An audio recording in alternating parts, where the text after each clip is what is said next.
دا د سوات یو نجی تعلیمي ادارې هغه زده کوونکي دي چا چې په خپلو وړو لاسونو ساینس او آرټ داسې څیزونه جوړ کړي دي چې انسان حیران ګوته په خوله پاتې کیږي. د ماشومانو ماته دغه کم لاز او کم کیمستري او د بیولوژي په حواله سره ماته ایکسپلین کړ. زه ډېر زیات خوشحاله شوم چې څه قسم زموږ تعاون پکاري او هیلپ پکاري دا بوله موږ کوو د زموږ حکومت پکوي.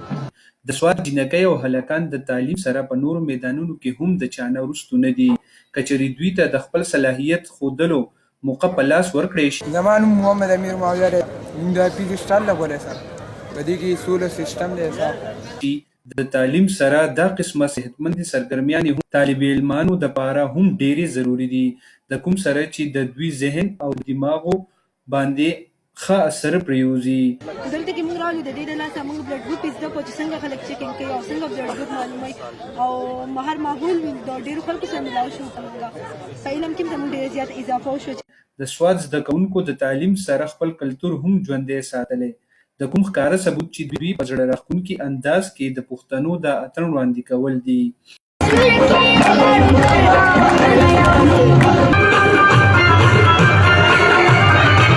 چې تاسو ته پته ده زموږ په دې سکول کې ساینس آرټ کلچر ایگزیبیشن شروع شوی نو موږ پکې د پښتو دا سټال ورغول دا د پښتو کلچر دی. دا موږ په کال کې یو ورځ داسې راشي چې موږ پکې ډلې مقرر شي نو موږ پکې د پښتو کلچر آرټس حساب اخیستې ده. د سوات جنکو او هلکانو کې د ټیلنټ هیڅ کمی نشته، که کمی دی هغه صرف او صرف د سهولیاتو دی.